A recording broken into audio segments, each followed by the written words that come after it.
No, Roberto, yo Nelson. voy a presentar. Ya, bueno. Buenas tardes o buenas noches con todos. Después de 2 semanas continuamos con los seminarios aquí en SEMAVI. Estamos muy agradecidos por la presencia de, de las personas que nos acompañan hoy día y en especial por el presentador de hoy día, ¿no? El profesor doctor David Muruguara. Él es profesor de la Universidad de Kentucky. Quería dar unos anuncios antes de empezar. La próxima semana, el próximo viernes, tenemos la presentación de Carlos Ronald Mamani y, en la semana siguiente a esa expone el doctor Joel López Vicente. Igual están todos cordialmente invitados. Profesor David, por favor, comienza. Bueno, gracias a los organizadores por haberme invitado a esta charla y que felicitarlos por esta iniciativa. Ayuda mucho y bueno, gracias una vez más.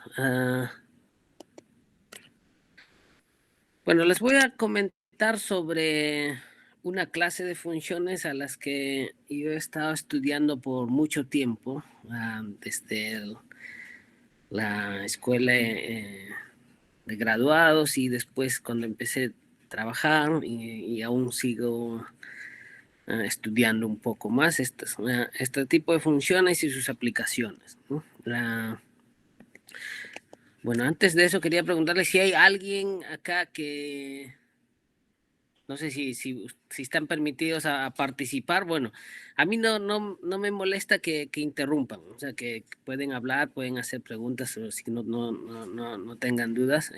¿Hay alguien que no sea de matemáticas acá? ¿O todos son de matemáticas?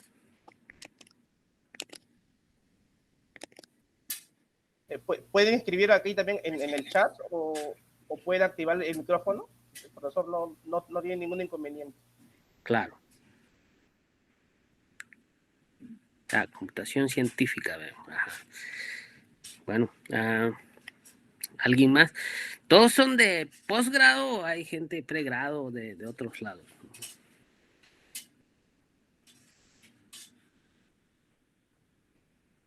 Pregrado. Bueno, qué bien. Qué bien, bueno, gracias.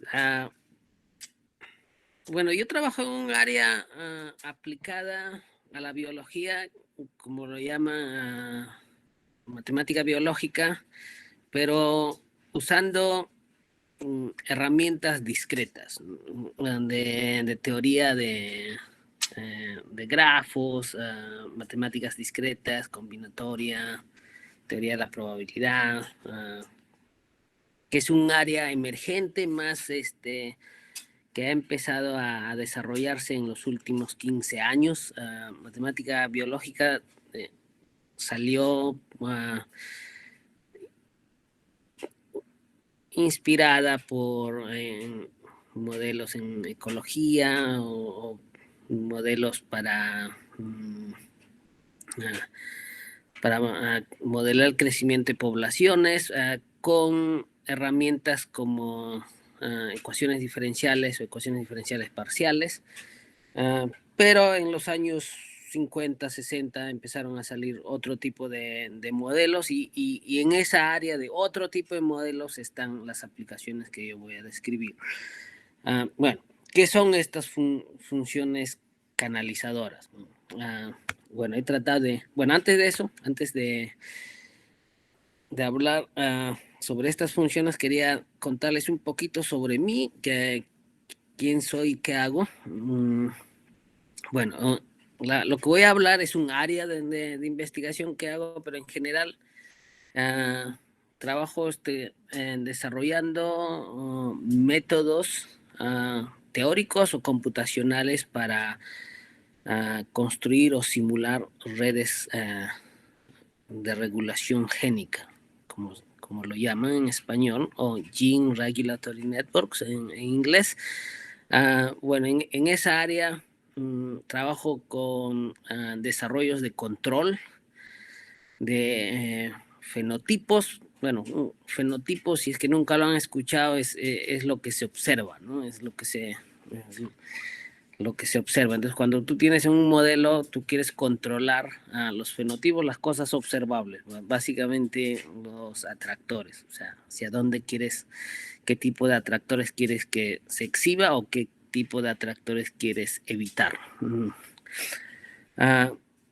bueno, de manera rápida, una red de regulación génica es un grafo. Desde un punto de vista matemático, tiene nodos, tiene flechas o ejes, como los quieran llamar. Flechas de dos tipos, unas normales, otras con estas rayitas así perpendiculares, para indicar que un tipo de flechas son activaciones, las otras son como inhibiciones o represores, ¿no? Entonces, esto es de manera simple una red de regulación génica donde cada nodo puede representar un gen y las flechas describen cómo interactúan esos genes, o sea, cómo regula un gen a otro por medio de una activación o una represión, ¿no? Y hay otro grafo que acá no aparece que es lo que describe la dinámica. Entonces acá tienes uno que es la estructura y luego la dinámica. Luego acá en el tercer punto tengo modelado de estructuras secundarias de ARN. Este es el ácido ribonucleico, que acá hay una figurita. Bueno, el ADN, te lo conoces, es el material genético y lo puedes pensar como una secuencia de estas 4 letras. Entonces el ARN es parecido al ADN, pero tiene otras funciones, ¿no? Participa en el proceso de generar proteínas, ¿no? Pueden ser, hay varios tipos de ARN, como el ARN mensajero, este es el de transferencia, hay otros reguladores, como el microRNA, pero lo importante es que este tipo de moléculas tienen una estructura tridimensional, ¿no? Entonces, un paso importante de eso es estudiar la estructura 2-dimensional, que es la proyección al plano, ¿no?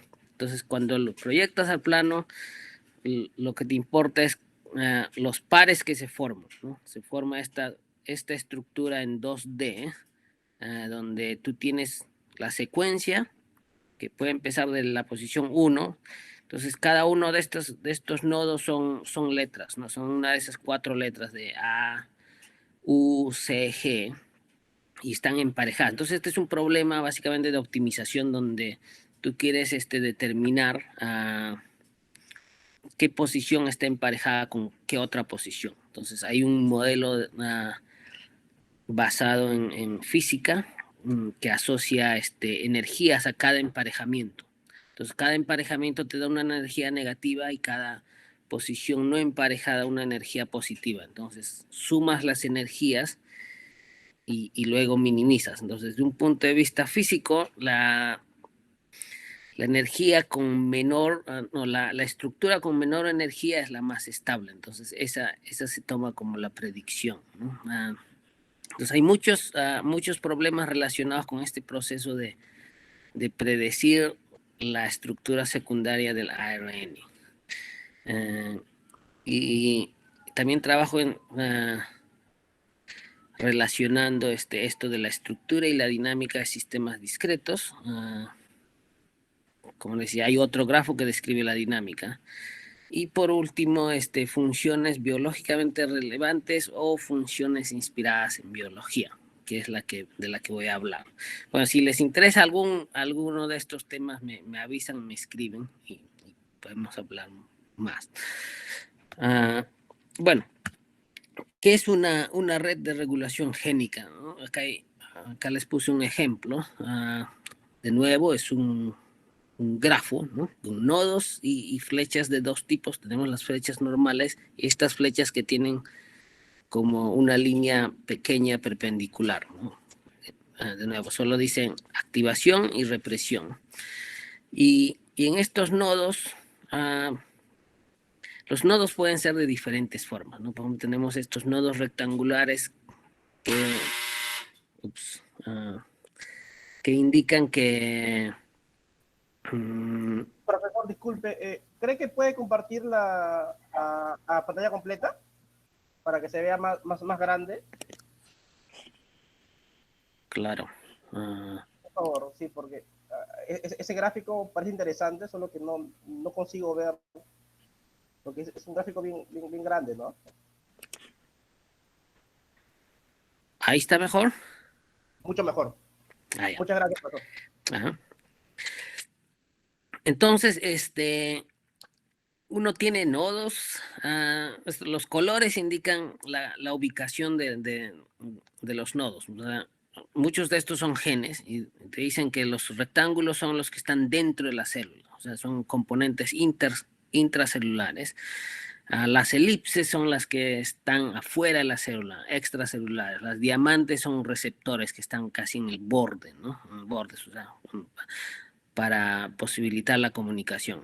Y ahora los colores, que rojo significa que estos nodos están activados, y el verde que están inhibidos. Los azules se cree que están inhibidos. De los blancos no se sabe, no hay data, no hay medida de esos, o porque no las hay o porque es difícil o casi imposible medirlas para algunas cosas. Bueno, y, y también hay nodos conceptuales, ¿no? Que no necesariamente son genes. Por ejemplo, estos nodos en amarillo, que dicen proliferación, esos son estados celulares. Como decía, apoptosis es como la muerte de una célula. Entonces, cuando ese nodo está activado, quiere decir que la célula se va a morir. O sea uno puede construir un modelo tan complicado como uno quiere. Entonces, esto es un modelo, hasta ahora es un modelo estático, solo hay una figurita con nodos y flechas que lo conectan. Entonces, hasta ahí no hay nada nuevo. Y entonces, ¿dónde están las funciones? Las funciones son las que van a describir estas conexiones, ¿no? Entonces, para cada nodo, yo puedo escribir una función que me diga cómo interactúan estas flechas. Entonces, acá aparecen las funciones. Entonces, las funciones van a tomar estos inputs, cada flecha que viene, ¿no? Por ejemplo, tomo este nodo, este nodo recibe una flecha de acá y viene de esta otra de acá y así, ¿no? Entonces, todas las flechas que entran a este nodo, entonces a eso le llamo inputs. Con eso, de acuerdo a eso voy a construir una función que va a determinar cómo se va a comportar ese nodo. O sea, de manera discreta uno puede pensar en que el estado de estos inputs van a determinar el estado en el siguiente paso de esta flecha. Entonces, necesito escribir funciones para describir ese comportamiento. Entonces es como un procesamiento de información. Entonces ahí vienen esas funciones y lo que les voy a decir es un tipo de funciones. Bueno, algo más. En la charla anterior, hace 2 semanas, vieron un poco de estos y ojalá, si alguno de ustedes estuvieron, ojalá esto les ayude. Bueno, voy a hablar de sistemas discretos o redes booleanas, ¿no? Una red booleana es nuevo, es este grafo que estamos viendo y cada nodo tiene una función. La función determina el estado en el siguiente paso. Entonces, cuando hablo de este tipo de modelos, hay 3 componentes, ¿no? O me gusta a mí pensar en 3 componentes. Uno es la estructura, que es este network de acá. Otro son las funciones. Y otro es la dinámica, que aún no la he puesto acá, ¿no? Que va a ser otro network un poco más grande que describe la evolución de estados. Bueno, un ejemplo acá. Esta es la estructura. Acá tengo unos nodos con sus flechitas y acá están las funciones, ¿no? Y este de acá es la dinámica, es el que le llamo el estado fase. Bueno, me van a disculpar que en algunos slides va a aparecer todo en inglés, pero de nuevo, no duden en preguntar, en hacerme saber de qué significa esto o no, si es que algo no está claro. Ya. Pienso que como los números en inglés y español son los mismos, entonces no va a haber mucha confusión. Algunos he tratado de estar traduciéndolos, pero de ahí ya no me alcanzó tiempo. Más que nada en la parte final. Pero por ejemplo, esta es la manera como uno escribe estas funciones. Uno ve este nodo, recibe una flecha de este de acá y de este de acá. Entonces lo que estoy diciendo es que, bueno, acá he omitido una flecha a sí misma, ¿no? Entonces dice, este nodo, el siguiente, su estado termina de este de acá, que esté esto apagado. O sea, uno puede pensar en el siguiente paso, este se va a prender si es que este está apagado, o este ya estaba prendido, o este está prendido. Entonces, así escribo esta flecha, o esta función para esto. Para este, por ejemplo, recibe tres entradas, ¿no? Entonces, para que este de acá se prenda, necesito que esta esté prendida, o esta otra esté prendida, o esta está apagada. Entonces, esta es la manera simple, ¿no? Con reglas booleanas que uno puede escribir, ¿no? Y en el estado fase, lo que uno hace es, o sea, el modelo considera como nodos a estos 4 de acá. Y este que está acá debió haberle puesto de otro color. Le considera como un parámetro, es como un nodo externo. Este es un modelito bastante simple para indicar que uno está introduciendo algo externo. Es algo que va a hacer un daño al ADN. Y en presencia de esto, hay una proteína que monitorea que todo funcione bien. Entonces, en biología se observa que esta empieza a oscilar, que supuestamente cuando esta se prende, activa otros genes para que hagan el reparo de ese daño que pasó. Entonces, eso debería poder observar en este otro grafo acá, ¿no? Entonces, en la dinámica, lo que hago es representar estas 4 variables como vectores, ¿no? Entonces, pero para mí, en el modo más simple posible, cada nodo solo tiene 2 valores, 0 o 1. Entonces, o está prendido o está apagado, ¿no? Entonces, tengo vectores de 4 entradas. Como tengo solo 2 posibles valores, voy a tener 2 a la cuarta, ¿no? 16 posibles estados. O sea, solo tengo un número finito de vectores para mi estado. Entonces, a partir de uno de estos, usando estas reglas, todas al mismo tiempo, puedo ver hacia dónde voy a ir. Por ejemplo, si acá empiezo de estos vectores están en este mismo orden, ¿no? O sea, el primero es ATM, es P53, WIP 1 y MDM2. En ese orden, ¿no? Entonces, ¿cómo sé que va a venir acá? Es que voy a evaluar sus valores, ¿no?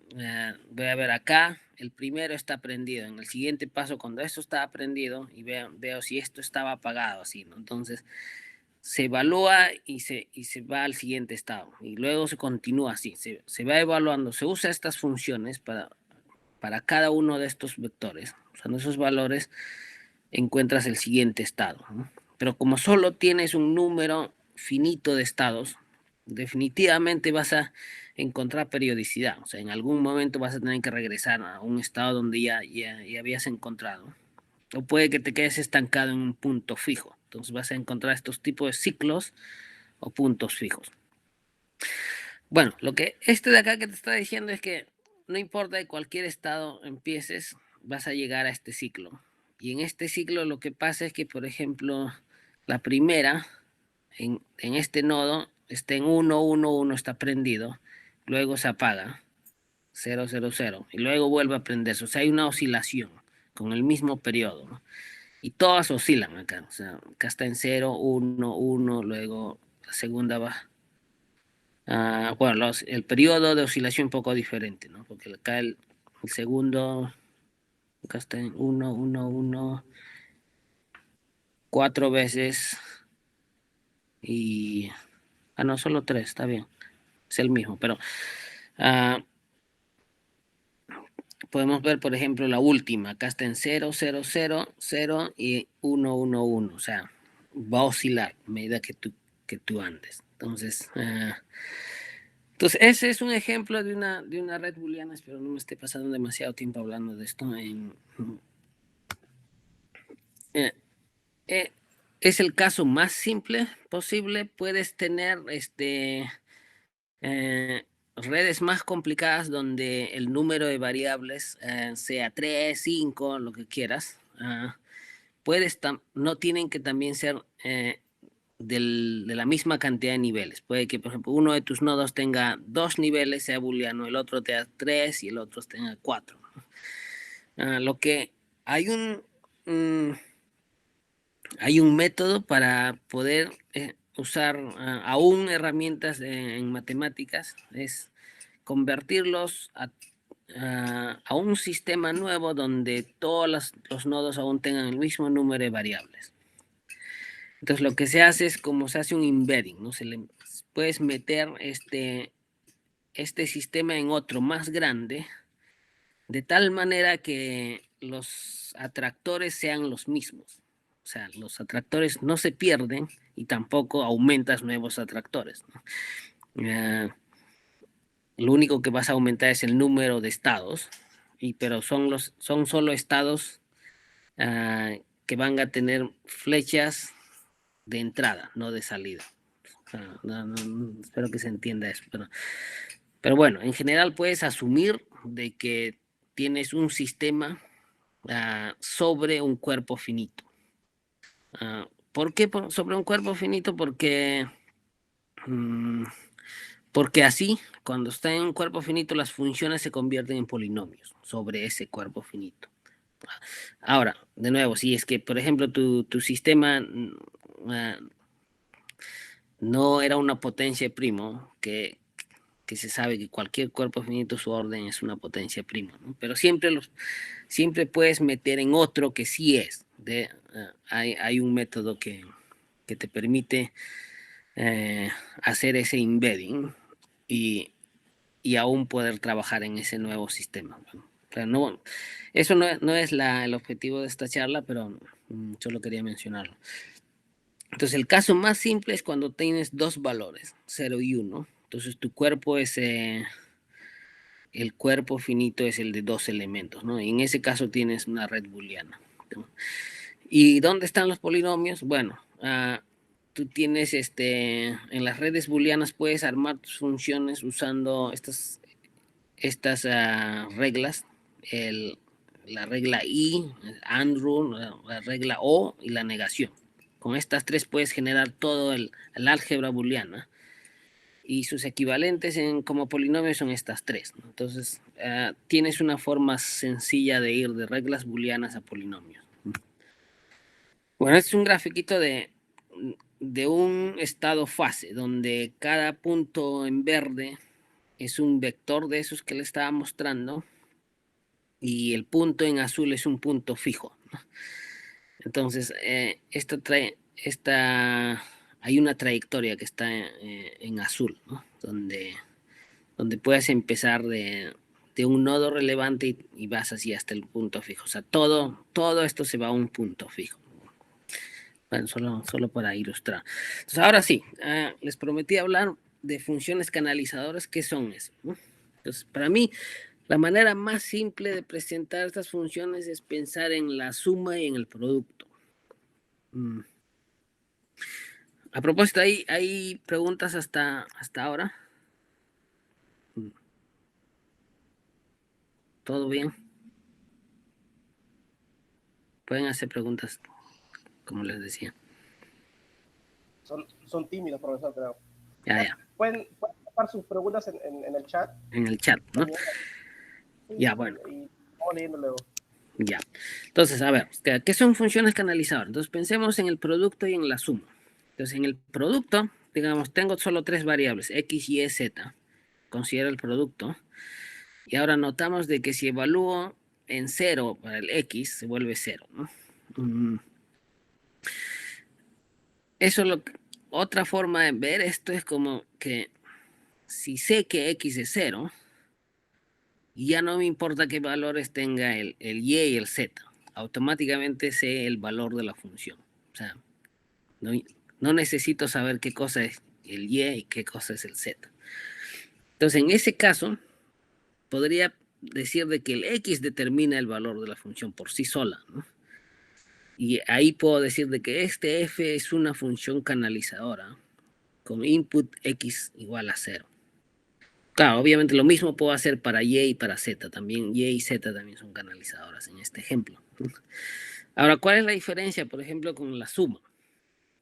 Yo tengo la suma, evalúo ahora el X en 0 y la función que me queda es Y más Z, ¿no? Entonces, eso quiere decir que X por sí misma no puede determinar el valor de la función. O sea, a pesar de que lo hubiese evaluado en otro valor, aún necesito saber los valores de Y y Z para saber el valor de la función. Entonces, la suma en este caso no es canalizadora. ¿No? Eso es, ¿no? Esa es básicamente la idea de este tipo de funciones. Entonces, Profesor, interrumpa. Claudia Caira pregunta, ¿en qué casos puedo aplicar las funciones canalizadoras? O sea, está preguntando por un ejemplo de la vida real. claro, vamos a ir viendo, pero lo que tú puedes pensar es como una manera de darle jerarquía a las variables, ¿no? Por ejemplo, si tú pensaras en genes, quizás hay un gen que te determina el fenotipo, ¿no? O sea, necesitas que si ese está prendido ya sabes, ¿no? Ese, ese borra el efecto de las otras, ¿no? Entonces, si cualquier cosa que estés modelando con funciones, es una manera de darle jerarquía a una función, ¿no? Pero voy a llegar a eso, ¿no? Y, profesor, disculpe, también hay otra duda de Abraham. Me decía con respecto al slide anterior, Ya. él preguntaba si al aumentar las entradas, ¿verdad? Que usted decía que puedo aumentar las entradas, esto no puede hacer que también aumenten los atractores. No, o sea, lo haces de tal manera que los atractores se preserven. Ahí me puedes escribir, te puedo mandar una referencia, pero se hace, o sea, en este pequeño ejemplo, lo que vas a aumentar es estados, así, vectores y flechas que apuntan hacia los vectores existentes. Lo que haces es evitas que aumentar flechas que salen de estados existentes. O sea, haces, bueno, no se me olvidó la palabra, o sea, metes este sistema en uno más grande de tal manera que no aumentas flechas que salgan de estados que ya las tienes. O sea, solo aumentas estados y aumentas flechas hacia estos estados que ya tienes. Entonces, de esa manera te aseguras de que no vas a aumentar atractores.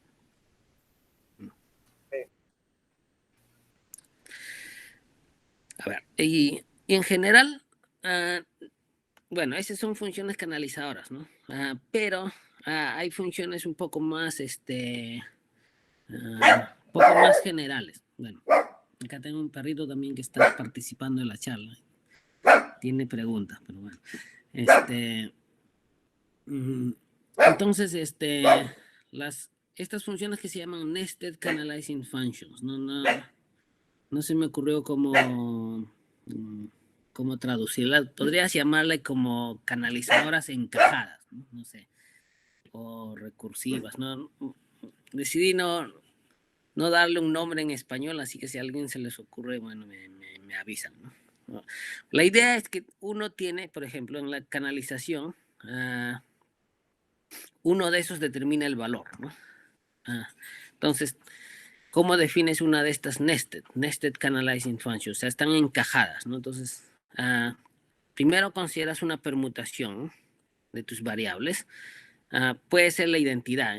Si es la identidad, entonces dices, si la primera adquiere un valor, entonces determina el valor de la función.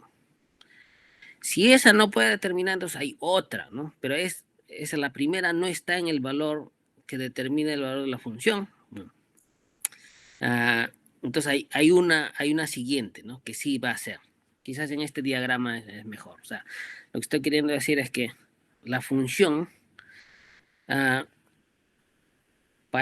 la función, hay una variable para la cual, si esa variable toma un valor indicado, la función es conocida al margen de las demás variables. O sea, esta variable por sí sola determina el valor de la función.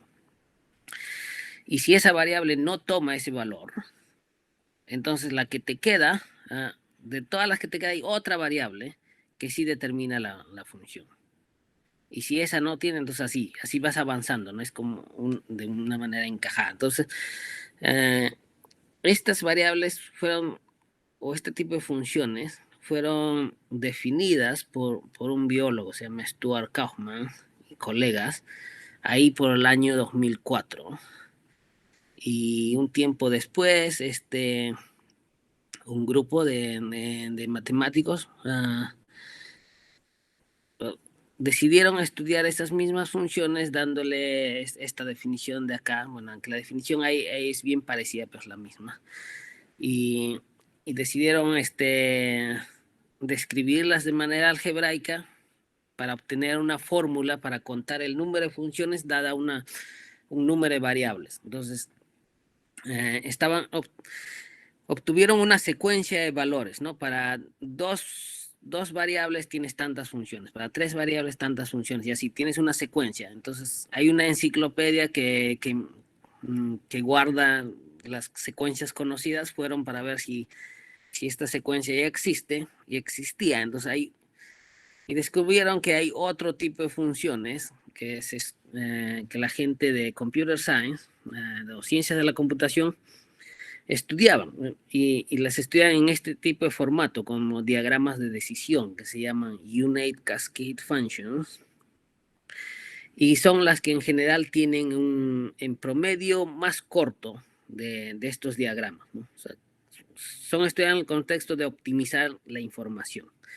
Pero fue interesante en ese paper. Bueno, si les interesa esa historia, en este paper lo pueden encontrar, que dos objetos, el mismo objeto ha sido estudiado por diferentes comunidades, ¿no? Una en ciencia de la computación, otra en biología, con diferentes nombres, pero era la misma cosa, y uno te puedes dar cuenta contando la cantidad de objetos que había, ¿no? Bueno,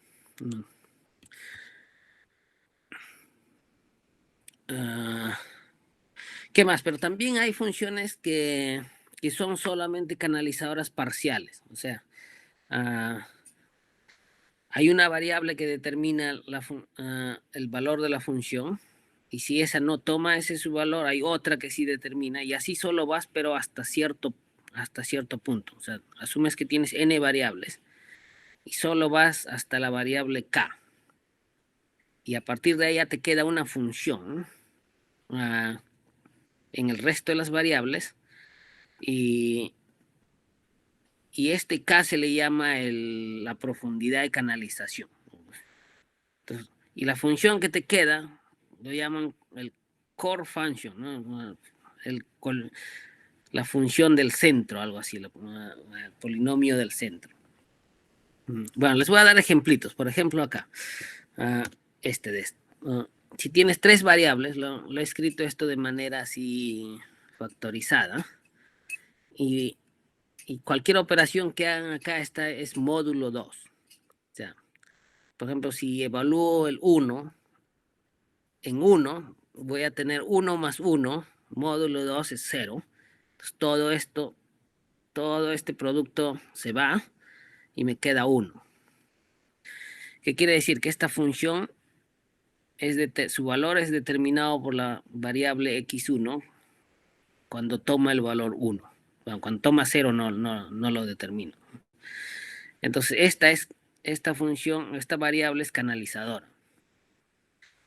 Ahora, si quisiera hacer lo mismo con las otras variables, porque evalúo en 0, me queda esta variable. Aún necesito saber esta. Si evalúo en 1, me queda este producto.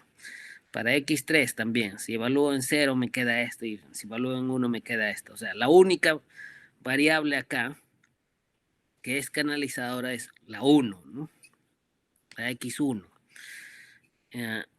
Y es por eso que les decía que canalización es como una forma de darle jerarquía a las variables. Entonces, esta variable es la más importante porque cuando esta está prendida, ya no me importan las demás, ¿no? X2, X3, o sea, no necesito saber qué son. Automáticamente esta me da el valor. Entonces, esta definición está inspirada en el concepto de canalización que se estudia en biología evolutiva, que está relacionado a un proceso de canalización que es más o menos parecido a lo que es robustez, ¿no? Cuando tú cambias las cosas y aún se mantiene el mismo fenotipo, la cosa observable. Por ejemplo, creo que en ese tiempo estaban estudiando ciertos fenotipos, cambiándole muchas cosas, ¿no? Entonces, a pesar de que cambiabas, incluso podías remover genes o que se mantenía ciertos fenotipos. Entonces, a ese proceso se le llamaba canalización. Entonces, es otra manera de ver esto, ¿no? Que a pesar de que cambies los valores de X2 y X3, no importa cuánto los cambies, el valor se mantiene acá, ¿no? Porque estos son como variables redundantes, algo así. O sea, es otra forma de ver. Y bueno, el diagrama para esa función va así, ¿no? O sea, cuando X1 es 1, sé el valor de la función. Cuando es 0, me queda esto. Pero lo que me queda aún es canalizadora, porque cuando X2, ahora, a la que me queda, X2 es 0, determina de nuevo el valor de la función, sin importar qué es X3. Cuando ese es 1, me queda X3. Entonces, este es el proceso de encajado que les decía, ¿no? Este es el proceso de hacer nested canalizing. Entonces, ese es el concepto, ¿no? A ver, no sé si se entendió, hay preguntas. Creo que me estoy pasando demasiado tiempo ahí.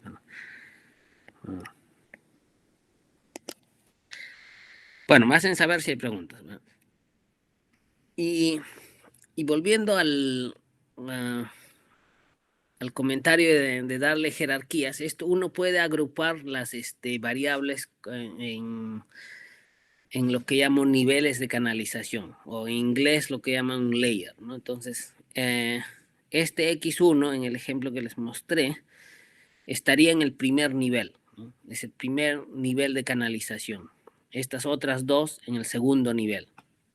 Y así, entonces eso se les llama como layers de canalización que publicamos en este artículo. Y se puede probar que hay una manera única de escribir una función así canalizadora encajada, usando estos niveles de canalización, ¿no? Que creo que lo voy a escribir un poquito más adelante. Bueno, ¿qué hice acá? Cuando recién me encontré con estas funciones, algo que me preguntaron es que estas funciones habían sido presentadas en el contexto del caso booleano, solo cuando tienes valores ceros y unos. Me dijeron, podríamos generalizar esta definición porque hay modelos que toman varios niveles, ¿no? Entonces, eso hicimos en este artículo, cuando recién empecé a trabajar con este tipo de funciones. Entonces, se asume de que uno tiene un cuerpo finito de P elementos, puede tener P-1, creo que esto de acá puede confundirlos, o sea, no hay un orden en un cuerpo finito, pero uno está pensando de que 0 es menor que 1, ¿no? Al final no importa, desde un punto de vista matemático, lo que está haciendo es partes el cuerpo en dos, ¿no? En dos, de tal manera de que su complemento también se comporte o luzca como un intervalo, pero ese ya desde un punto de vista biológico. Okay. Bueno, esta es la definición que le dimos. Entonces, para el caso de tener múltiples niveles, no solo booleano. En vez de tener valores, ahora las variables va a tener conjuntos, le llamamos input sets. Mm, o sea, la primera variable puede adquirir un conjunto de valores y cualquiera de ellos determina el valor de la función. Y si está fuera de esos valores, hay una segunda que sí determine y así. Entonces, es bien parecida al caso booleano. Lo único fue que en el caso donde solo tengas dos niveles, esta definición se reduce al caso booleano, que era lo que queríamos. En general puedes considerar cualquier tipo de subconjuntos. No hay restricción, solo para, para el caso en el que en modelos de varios estados, el tipo de funciones siempre aparecían con este tipo de requerimiento. Entonces, por eso lo pusimos ahí. Bueno, ¿qué más hicimos? Bueno, teníamos esta definición, entonces teníamos que hacer algo con ellos. Bueno, generaliza el caso booleano, pero queríamos saber si redes con este tipo de funciones tenían un comportamiento similar al caso booleano, y sí las tienen, ¿no? Entonces, en el caso booleano se sabía que redes con funciones así canalizadoras encajadas son más estables, en el sentido de tener menor número de atractores, tener unos Bayesians más grandes y tener oscilaciones más cortas, ¿no?, comparadas con funciones generadas de manera aleatoria. Entonces, eso hicimos, bueno, lo hicimos todo de manera numérica, ¿no? Ahí generamos un montón de estos networks de manera aleatoria o sea, usamos el mismo network, la misma topología, y usamos dos tipos de funciones, ¿no? Unas funciones que son de este tipo de canalizadoras y las otras de manera aleatoria. Y comparamos su número de atractores, ¿no? Entonces vemos que la distribución de atractores es diferente, ¿no? Es lo único que estamos diciendo acá. Hicimos para varios parámetros, ¿no? El número de atractores para el caso de 3 niveles, de 5 niveles, y para el caso booleano, ¿no? Y también hicimos el número de ciclos, el tamaño del ciclo. Bueno, bueno, ¿y qué tiene que ver todo con biología estas funciones? Bueno, alguien preguntaba cómo las aplico. O sea, la gente al parecer no ha estado usando estas funciones de manera consciente, o la han usado sin saber que usaban. Entonces, en este grafo o en este slide, lo que les muestro es trabajo de un colega, Klaus Kadelka. Él es un profesor en Iowa State. Entonces, él estuvo trabajando con un grupo de alumnos de pregrado en testear esta hipótesis de que este tipo de funciones tienen alguna relevancia biológica o son inspiradas en biología. Esa era nuestra hipótesis, y por eso siempre las estudiamos. Entonces, en algún momento él y otros colegas decían, bueno, ¿será eso cierto, no? Ahora que hay mucha más data, ¿por qué no vamos a una base de data de todos los artículos donde se publican modelos o cosas relevantes a biología y medicina? Y una de esas bases de datos bastante populares es el PubMed. El PubMed es público acá en Estados Unidos. Entonces lo que ellos desarrollaron es como un algoritmo que se baje todos los títulos y los abstracts de papers, ¿no? De papers que contengan modelos con redes booleanas. Y encontraron que hay como, no sé, más de 4.000 artículos con modelos de este tipo, ¿no? Entonces, algunos hicieron a mano, otros de manera automatizada, trataron de formar una base de datos de todas las funciones que aparecen en esos artículos. y caracterizarlos y ver, bueno, cuál de esas funciones, cómo son, ¿no? Si son canalizadoras o no. Entonces, esta es la tablita. Este paper está en proceso de revisión, pero está en el archive, ¿no? En el Mass Archive, que lo pueden, acá está la referencia, lo pueden ver si lo quieren revisar. Entonces, en este primer panel está, si tú generas 1000 funciones, el número esperado, ¿no? Si, ¿cuántas funciones canalizadoras encontrarías? O sea, variables canalizadoras, que se va hasta el 3, hasta el nivel 3. Y de ahí ya como que desaparecen. Pero en la data que recolectaron, el tipo de variables canalizadoras sigue apareciendo hasta 10, ¿no? Entonces, bueno, acá esa es como una manera de mostrar evidencia de que este tipo de funciones son como una propiedad emergente. O sea, no, la gente que hizo esos modelos ni idea quizás tenga de qué cosa es canalización, no lo están usando de manera a propósito, sino que estas funciones aparecen porque, bueno, uno, porque proveen buena dinámica, aparecen de manera natural en modelos publicados, ¿no? Ese es el mensaje, ¿no? Que es como una propiedad emergente. Bueno, eso de alguna manera para responder a la pregunta de cómo puedo usar. Bueno, ahora que sabes que estas funciones aparecen, uno puede usarlos. Si uno está construyendo un modelo nuevo y no sabes qué funciones asignar, si tuvieses varias opciones, puedas usar este tipo de funciones. Bueno, una porque aparecen de manera frecuente y otra porque te dan una buena dinámica, ¿no? Bueno, esta era la fórmula que les... Hay una pregunta Ujú. de Miguel Rodríguez. Sí. Él se pregunta qué se puede hacer en caso de grafo infinito. Si existen teoremas de embedding similares a los grafos infinitos que acaba de mencionar. Hay un tipo de aproximación, ¿no? Capaz de grafos finitos para que aproxime grafos infinitos. Esa es buena pregunta. No me había puesto a pensar en ese caso, ni creo que tampoco he visto, pero suena interesante. No sé, tendría que pensar algo más ahí, ¿no? No he visto, pero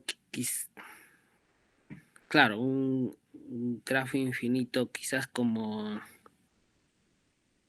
un límite. Bueno, no sé. Por ahora te voy a decir no sé. A ver, entonces, ¿había otra pregunta? No, Ah, esa ya. era la única inquietud que había. ¿Hasta qué hora puedo hablar? Porque me estoy dando cuenta que creo que estoy en la mitad, entonces ya se me acabó el tiempo, pero puedo saltar hasta, ¿Cuánto tiempo más cree que puede necesitar para terminar? no sé, unos 10 minutos. Excelente, está bien. Ya. Bueno, en uno de los artículos que publicamos, hicimos este resultado donde este tipo de funciones siempre las puedes escribir de manera única como un producto así encajado de estos M's. Y estos M's son producto de estos binomios, ¿no? Total, estos M's ah, últimamente se le está llamando un pseudomonomio, un pseudomonomio, ¿no? Porque tienen un X menos o más, un número acá, ¿no? Entonces, y estos pseudomonomios aparecen en varias áreas, ¿no? En neurociencias, en otras áreas, ¿no? Entonces, es interesante cómo salen estos objetos, pero la idea es que cualquier función de este tipo la puedes escribir de manera única como un producto encajado de estos pseudomonomios. Y, y y cada variable aparece exactamente en uno de estos pseudomonomios, no se repite. Eso fue un resultado bastante interesante. ¿Y qué tiene que ver esto de nuevo, con la dinámica de esto? Solo es a nivel de la función. En ese mismo artículo, en este artículo donde presentamos esa forma, es una forma canónica de escribir este tipo de funciones. Desarrollamos, generamos networks de funciones con 100 nodos, un montón de estos networks. Y a- manteniendo la misma topología, le cambiamos las funciones de esta manera. O sea, primero le asignamos funciones con un solo m, y luego funciones con dos m's, m1, m2, y así hasta, porque este m chiquito puede ir hasta el número de variables menos 1. Y, y acá básicamente estamos casi midiendo la estabilidad. O sea, es estas curvas de colores, cuanto más pegadas al eje X están, quiere decir que son más estables la dinámica. Y cuanto más pegado hacia el eje izquierdo, a esta diagonal, es menos estable. Entonces, cada vez que le cambies los niveles de canalización, cambia la estabilidad.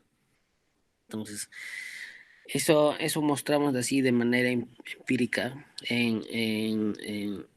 en redes aleatorias, ¿no? Que estos niveles de canalización están ligados a la estabilidad del sistema.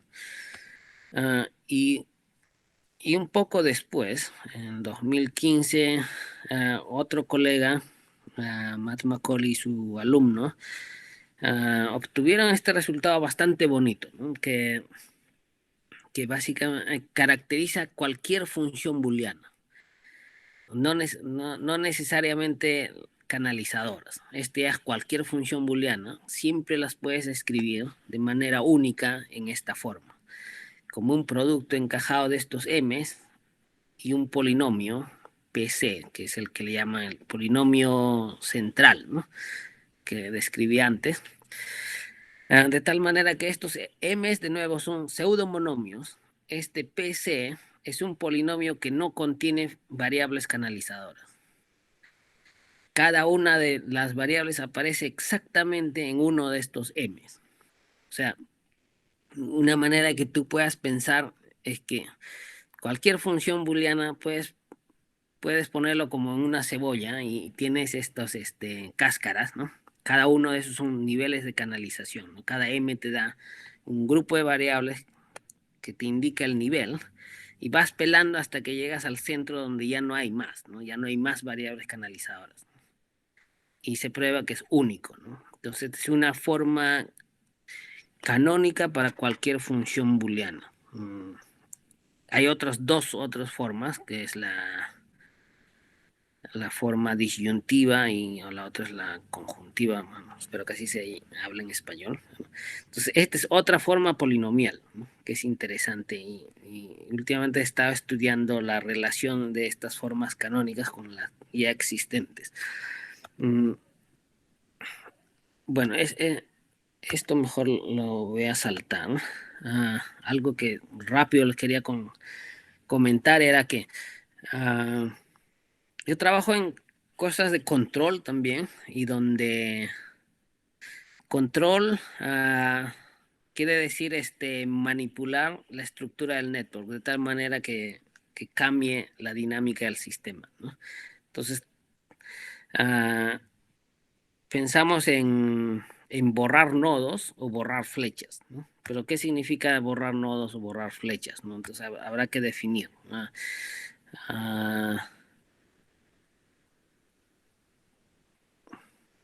Bueno, acá, entonces,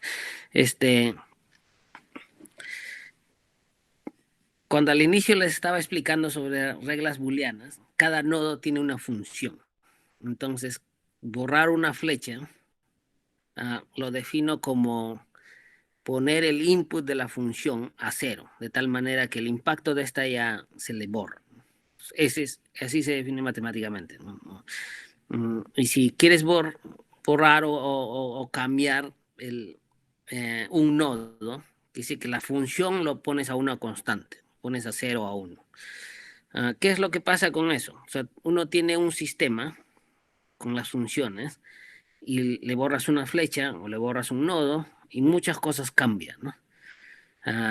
Por ejemplo, acá las transiciones en rojo son las que cambiaron. Acá hay 4 transiciones. O sea, acá mi punto fijo dejó de ser punto fijo y esta que era un estado transitorio se convirtió en punto fijo. Entonces, un problema en la que trabajamos hace unos años con una colega era que podríamos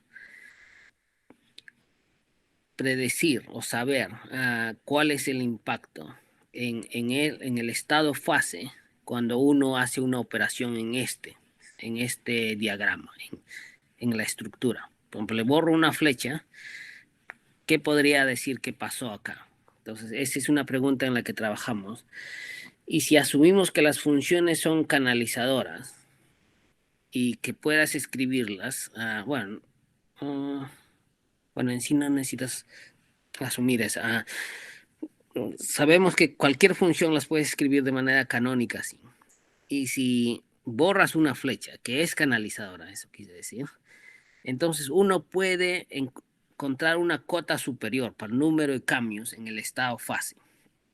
Entonces la fórmula que dimos es esta de acá, ¿no? Y si la divides por el número posible de transiciones que puede ocurrir, lo puedes pensar como una probabilidad. Probabilidad de cuánto cambió el estado fase después de remover una flecha. Entonces, eso lo escribimos en este artículo y también, bueno, vemos de que ese estimado, esa cota superior es exacta en muchos casos, ¿no? En este ejemplito, si le borro esta flecha, pasan exactamente 8 cambios, ¿no? Las flechitas en rojo acá, o sea, son las que cambian. Y la fórmula da también exactamente 8. Entonces, a ese tipo, cuando tu cota superior que predices es exacto, le llaman sharp, ¿no? Entonces, esa cota superior es sharp. Bueno, más reciente ya es entre el año pasado y este año hemos estado trabajando en generalizar ese resultado a funciones de varios niveles. Entonces tú puedes generalizar la definición de función parcialmente canalizadora. Es básicamente la misma definición, pero hay más complicaciones. En este ejemplito, quizás ya de manera rápida, si tú tienes un polinomio en 2 variables, ahora este es para el caso de tener 3 niveles. Uno puede verificar de que la segunda variable x2, cuando es evaluada en 2, es canalizadora, porque esa te da el valor 1 de módulo 3, ¿no? Sin importar el valor de x1. Pero cuando x2 no toma el valor 2, o sea, toma 0 o 1, te da diferentes funciones. Entonces, esta no es canalizadora, o sea, es algo bastante sutil la diferencia, ¿no? Nosotros en esta definición estamos requiriendo de que lo que te queda una vez que usas todas las funciones canalizadoras es una función única para cualquier combinación de valores en estos conjuntos. Esta no es, ¿no? Entonces, hay un poquito más de complicación, pero aún puedes obtener los mismos valores. O sea, uno tiene una forma canónica para cualquier función discreta en cualquier nivel, de esta forma, ¿no? De estos m's. En este caso, estos m's ya no son pseudomonomios, son productos de funciones, ¿cómo se llaman estos? Indicadores, ¿no? Funciones indicadoras. Pero básica, el formato del resultado es bien parecido al caso booleano. Y bueno, voy a pasarme este ejemplo. Y también obtenemos una generalización de las cotas superiores, de las fórmulas, ¿no? Ya no son, bueno, este es el caso más simple que hemos hecho. De nuevo, ¿qué te da esto? Esto te estima el número de cambios que va a pasar en el estado fase una vez que remueves una flecha. Eso es este número. Entonces, este es asumiendo que todos tus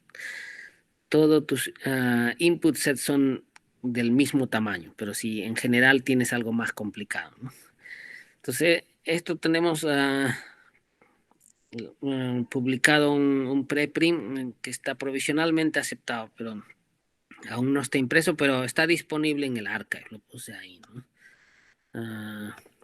Ya, y lo último, para también en el caso de varias variables, esta es una simulación numérica que hice, que generé, por ejemplo, 100 networks de manera aleatoria, con distribución scale free. Este scale free es la misma del power law, no sé si la hayan visto, donde tienes nodos, muchos nodos muy escasamente conectados, pero algunos bastante conectados, ¿no? Y para cada uno de esos networks le asociamos dos tipos de funciones. Una que sean canalizadoras en varios niveles y otras que sean de manera aleatoria, ¿no? Entonces, para cada uno de esos 100 networks le borramos una flecha y contamos el número de cambios. Entonces, lo que está en naranja es el número exacto de cambios y lo que está en azul es el número de cambios dados por nuestras fórmulas, ¿no? Es la cota superior que damos. Y en este otro están las diferencias, ¿no? Y se puede ver como que en 40% de esos networks las fórmulas son exactas, ¿no? En las otras un poco, o sea, hay una sobreestimación. Este es para el caso booleano. Este es cuando las flechas que borramos están en el primer nivel de canalización y estas en el segundo nivel. Y esta de acá es en el caso multi-state, donde tienes tres niveles. De nuevo, este es para cuando el borrado pasa en el primer nivel, y un grafo más tengo cuando el borrado de la flecha pasa en el segundo nivel. Algo que se observa acá es que cuando el borrado pasa en un nivel de menor jerarquía, nuestras fórmulas tienden a ser un poco más exactas, ¿no? Por ejemplo, acá hay 80%, acá hay 75%, son un poquito más, pero por ejemplo, acá 50% con 40%, algo así. Bueno, eso, y ¿qué más? Solo por comentar qué más estamos haciendo. Estamos implementando algoritmos para encontrar este formato de niveles de canalización, que no es fácil, ¿no? O sea, si tú me das cualquier polinomio, ¿cómo los pongo en ese formato de producto encajado de pseudomonomios? Entonces tenemos varios algoritmos, varias formas de hacer. Queremos implementar el más eficiente, ¿no? Y para saber cuál es el más eficiente tienes que saber la complejidad del método, que significa que tienes que estimar el número de operaciones que requiere eso, ¿no? Para encontrar el más eficiente. Algunas aplicaciones están en desarrollar modelos a partir de data, pero que te den este tipo de funciones, ¿no? Bueno, y ya para terminar, la gente que participó en estos proyectos, bueno, es Elena Dimitrova de California Polytechnic en San Luis Obispo, Reinhard Laubenbacher en University of Florida, y Alan Félix Cuba, que dio la charla hace 2 semanas en University of Dayton. Acá hay muchas referencias de las cosas que hablé. Básicamente cubre todo eso y bueno, ya termino ahí. Si hay alguna pregunta, lo respondo. Gracias. Pueden preguntar, creo que pueden activar el micrófono o pueden poner en el chat. Profesor, Luis Santiago Magallanes Aldana pregunta, ¿en qué lenguajes se están simulando los algoritmos?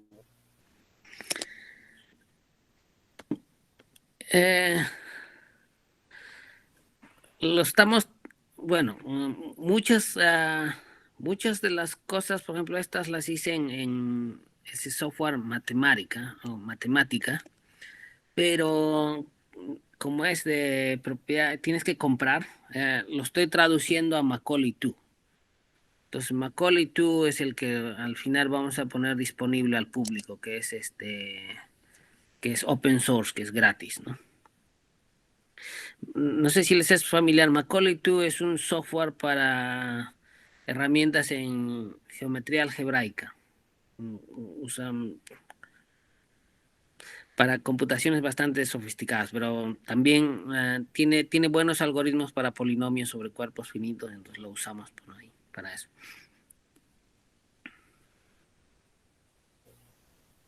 Pueden preguntar si tienen alguna otra duda.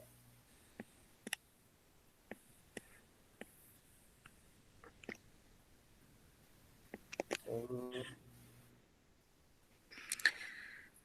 Bueno, parece que no hay más dudas, profesor. Muchas gracias. Le agradecemos por la excelente charla de hoy. Yo quería preguntar, profesor, Dime. quizá aplicaciones de sistemas dinámicos eh, se tiene también en estos modelos discretos, tales como por ejemplo, cuál es la topología de esos atractores, tal vez describen algún comportamiento, ¿no? Por ejemplo, el atractor era compacto, invariante, o sea, quizá más propiedades topológicas que quizá den alguna información más al caso discreto. Ah, Y que atraen limitados, si no me equivoco. Así era la definición de un atractor global limitado. sí. Usualmente para ese tipo de estudios uno tiene que asumir algún algo sobre la estructura de los networks o sobre las funciones. Si todas tus funciones son monomios, digamos, ahí puedes obtener resultados sobre el tamaño de los ciclos o sobre el número de los ciclos. Por ejemplo, digamos, si tus networks son si tus grafos todos son acíclicos, donde no hay ciclos en la estructura, entonces no importa qué funciones usas, siempre vas a obtener un punto fijo. Creo que un único punto fijo, eso es. Y eso es cierto hasta para ecuaciones diferenciales. Ahora, si asumes que tus funciones son, por ejemplo, threshold, que llama, una clase de funciones que se llaman threshold. Hay un resultado que dice que, bueno, también tienes que asumir de que eh, tu matriz adyacente sea simétrica. Entonces, los ciclos que vas a obtener a más son de tamaño 2. Entonces, ese tipo de resultados sí puedes obtener, pero tienes que asumir bastante uh, de, bastante tienes que asumir sobre la estructura del network o sobre las funciones. O sea, en general, por ejemplo, yo he mostrado muchos resultados numéricos acá, ¿no? Pero eh, eh, asumo que es bastante difícil que tú tengas un resultado, digamos, si todas tus funciones son canalizadoras y tus networks son scale free, esto va a ser el tamaño de tus ciclos. O sea, es más difícil, ¿no? Tienes que tener un poco asunciones más restrictivas. Sí, profesor, porque, por ejemplo, cuando uno tiene polinomios, en el espacio de polinomios uno puede definir una métrica. Creo que era con alguna lista, una diferencia, un cociente dividido, elevado a alguna potencia, ¿sí? Entonces, quizá ahí se podría ver, ¿no? Quizá más casos así. Yo quedé muy contento, ¿no? Con ver bastante álgebra en este tipo de estructuras. ¿Te refieres a una métrica entre las funciones? Entre polinomios, sí. Ah, ya. Eso se llama, bueno, yo lo vi así de pasada como la topología M-ádica. Por ejemplo, el espacio de polinomios, a ver, en el anillo de polinomios uno puede definir un anillo local, por ejemplo. O puede que tenga un anillo local, ¿no? Entonces, se va a ver como la diferencia de estos polinomios, tales que estén en alguna potencia del ideal maximal. Claro. Ajá, entonces, y ahí de esa manera agrupaban más polinomios, ¿no? Hay alguna distancia ahí que no recuerdo ahorita, pero que es un cociente. Ajá, entonces, bueno, con el Macaulay, dentro de todo eso debe haber un montón de álgebra para eso. Claro, hay muchas preguntas teóricas que quizás debía haber mencionado que uno puede estudiar. Por ejemplo, no se sabe, no hay una buena definición de un producto de estos dos sistemas discretos, ¿no? Un producto, un coproducto o un cociente. Por ejemplo. ¿Cuál es el cociente de, de una red booleana, ¿no? Entonces, claro, hay muchas herramientas que uno puede usar, pero esas son preguntas abiertas que aún están.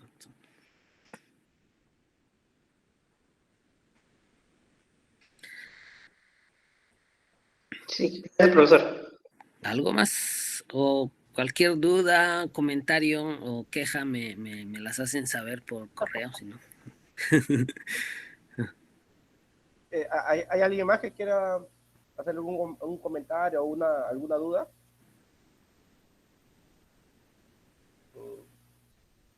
Bueno, parece que no, profesor.